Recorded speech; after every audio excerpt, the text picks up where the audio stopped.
the catches at the top here. So what we're going to do is just push on it so that it goes down now, see? But the cam lobe is a little annoying how it pops out there, kind of like a loose trigger on a version 2, annoying, or an anti-reverse latch on a version 2 that just won't stay in place. We're trying to get the two halves together, poke him in his little hole, and that's it, and just clamp it down on it so it's all in place. And just to make sure that all the sections and sides are all, you know, joined together.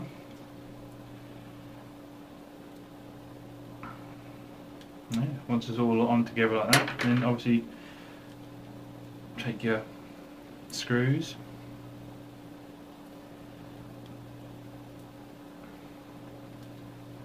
remember if you're worried about screws or anything and where they go, just mark up as and when you take them out. So and remember, as you tighten up now, just do it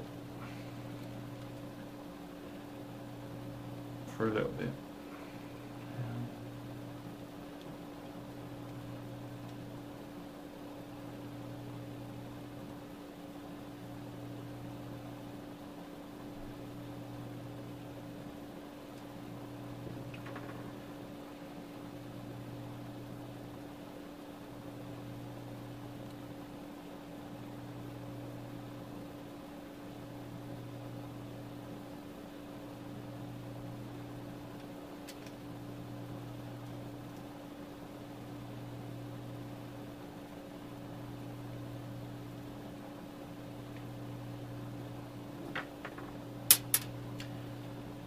Just as it tightens up, just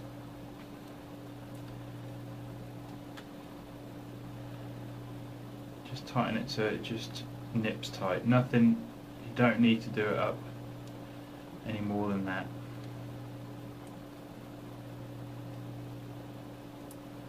Just, it won't fly apart or anything. It just, it's all, there's a lot of screws holding it together. You've got the casing and that holding it together. Everything is.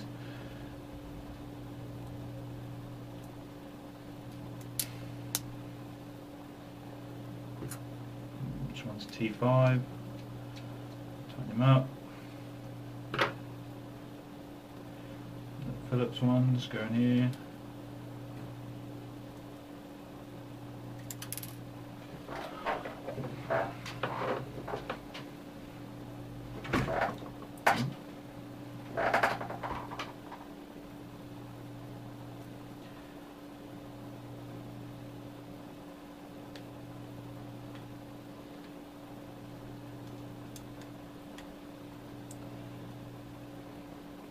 Put this trigger back in place and just poke your wires back down again. Move that bar up.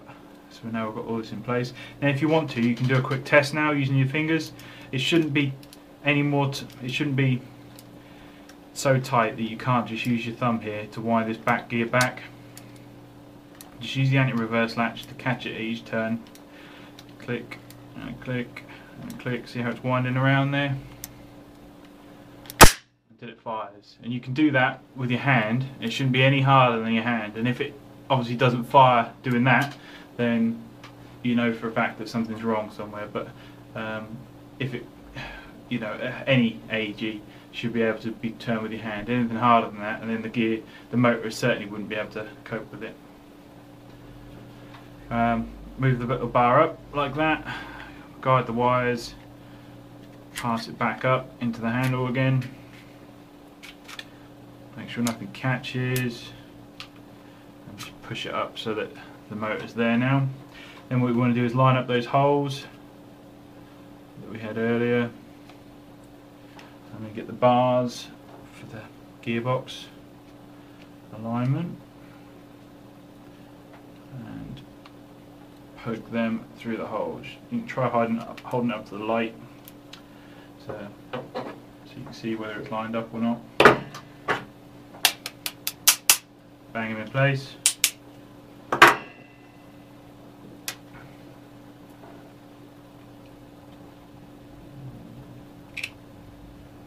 And bang them in place.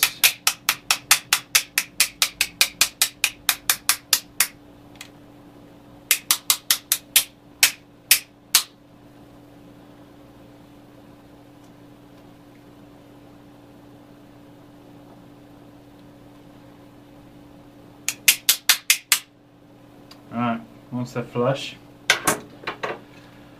You can stick the side panels on, why not? Got to do it at some point.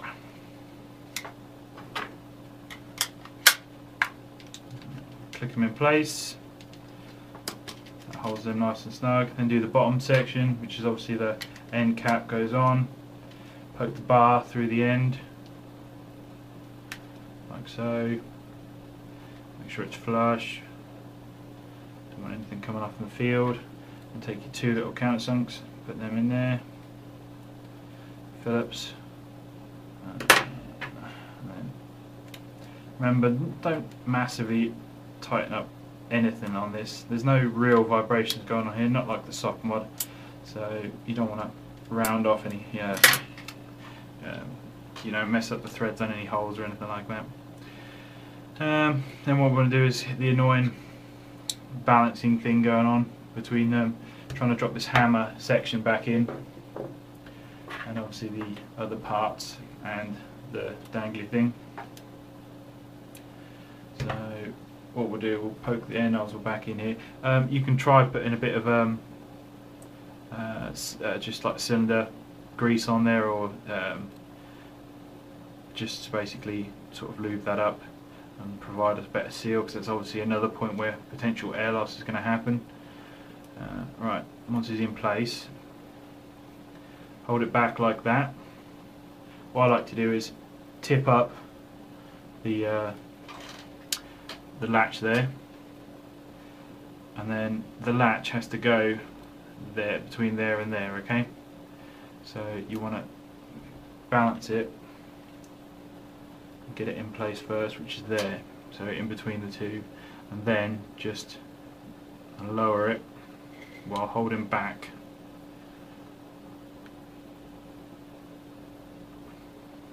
the air nozzle and spring.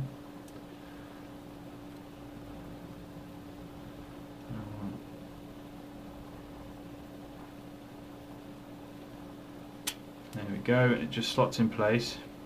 Then tighten up the screws. Tighten them up before you let the air nozzle go back.